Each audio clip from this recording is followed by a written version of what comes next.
સુરતમાં આતંક મચાવવાનો મામલો સામે આવ્યો છે। બે લૂંટારાઓને ઝડપી પાડ્યા છે પોલીસે। ચા નાસ્તો કરવા બહાર નીકળતા કામદારોને લૂંટી લેતા હતા લૂંટારાઓ।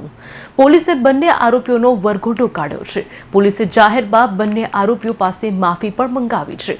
પોલીસે જાહેરમાં વરઘોટો કાઢીને પાઠ ભણાવ્યો છે। પોલીસે 7 મોબાઈલ અને બાઇકને કબજે કર્યા છે।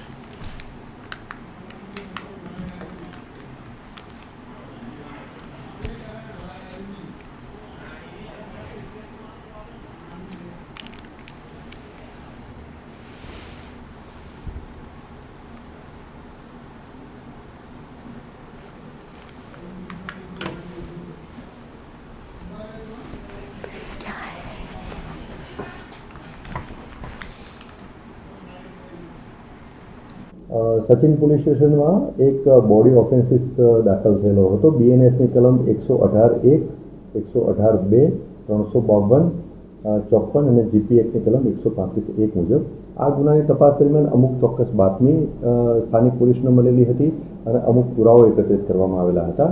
જે અનુસંધાને 2 આરોપીઓ મળી આવેલ અને 2 આરોપીઓની પૂછપરછ કરતા આ ગુનો કરેલાની કબૂલાત કરતા આ ગુનાના કામે બંને આરોપીઓની ધરપકડ કરવામાં આવેલી હતી અને બંને આરોપીઓ પૈકી એક રવિ કિશનલાલ તિવારીના વિરુદ્ધમાં અગાઉ સચિન જીઆઈડીસી પોલીસ સ્ટેશનમાં